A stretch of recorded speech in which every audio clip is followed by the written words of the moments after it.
Welcome to the Salon. We've got a fantastic new study to break down today. This one's from KuRunData. They took a deep dive into the 2025 Double 11 shopping festival. Now, if you don't know, Double 11 is China's massive annual online shopping event. Think Black Friday, but on a whole other level. And we're going to see what it tells us about home appliance trends. So let's jump right in. All right, first things first. Let's talk scale. Just how big of a deal are home appliances during this massive shopping event? You might be surprised. Okay, check this out, 16.5%. On its own, this number might not seem like much, right? But it actually represents the entire market share for home appliances during Double 11. That's a huge slice of the pie. But what does that really mean when you stack it up against everything else? Well, this chart tells the whole story. At 16.5%, home appliances aren't just a big player. They're the biggest player. I mean, they've actually leapfrogged mobile phones and digital gadgets, and even fashion. That is a huge statement about where people are putting their money. So the big question is, who is the shopper behind all of this? Who's driving this massive market? Well, the data paints a really clear picture for us. So the core of the market? It's really driven by folks in their prime earning years, when they're building their households. You can see right here, the 25 to 44 age group makes up almost 2/3 of all the shoppers. These are the people making the big decisions. And what about their life stage? Well, it's pretty clear. It is overwhelmingly all about family. Get this, over 91% of these shoppers are married, and a whopping 73.4% have kids. That tells you these purchases are almost always being made with the whole family in mind. And, they've got the income to match. We're talking about a solid middle to upper middle class group here. Their monthly household income is mostly between 10 and 30,000 yuan. That's a good chunk of disposable income, and it looks like they're choosing to pour it right back into their homes.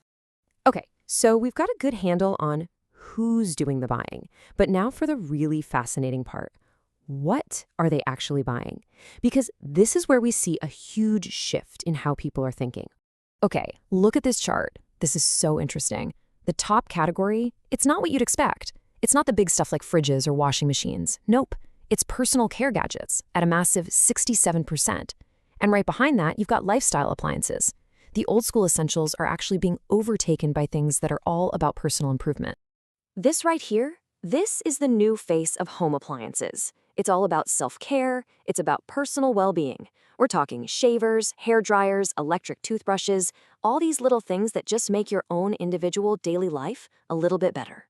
Now, don't get me wrong, the big stuff still matters. Of course it does. Refrigerators are still the #1 purchase when it comes to large appliances.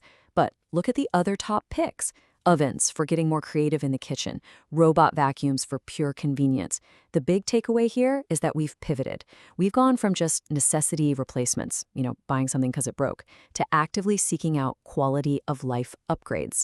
So what's going on in the shopper's head? What's the logic here? Well, the study found this really interesting split personality, you could say. There are two key motivations pulling at them all the time. On one side of the coin, you've got the smart saver. Big promotions? Yeah, that's the #1 driver at 58%. But on the other side, you've got this aspirational upgrader. Almost 40% say they're driven by wanting a higher quality of life. So they're hunting for a deal, for sure, but it has to be a deal on a better product that makes their life better. And this all leads to a super important question, right? In this crazy, complex world of products and deals, where do people even go for information they can trust? Who or what is guiding their choices? This number right here, 40.4%. This points to one of the biggest changes in how we shop that we've seen in a long, long time. It represents a totally new voice joining the conversation. And there you have it. For the very first time, people are more likely to ask an AI for advice than they are to ask a friend or family member. 40.4% of shoppers are now using AI search tools for their research. That just edges out recommendations from friends and family. This is a massive, massive shift. And they're not just asking for basic specs, no way. They're using AI like a personal shopping assistant. I mean, look at this. Almost 59% use it to compare brands and models in an instant. 52% wanted to give them personalized recommendations. What's the end goal? It's all about decision efficiency. They want to make faster, smarter choices in a really crowded marketplace.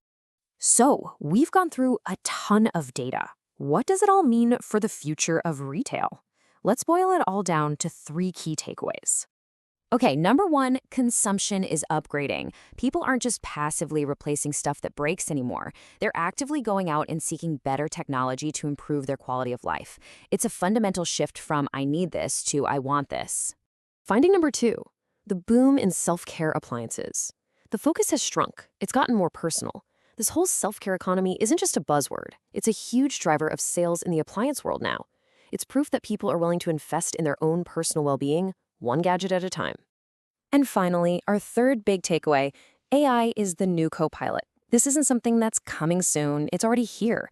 AI has become a primary partner in how people make decisions, and it's completely changing the game for how consumers find, compare, and ultimately decide what to buy.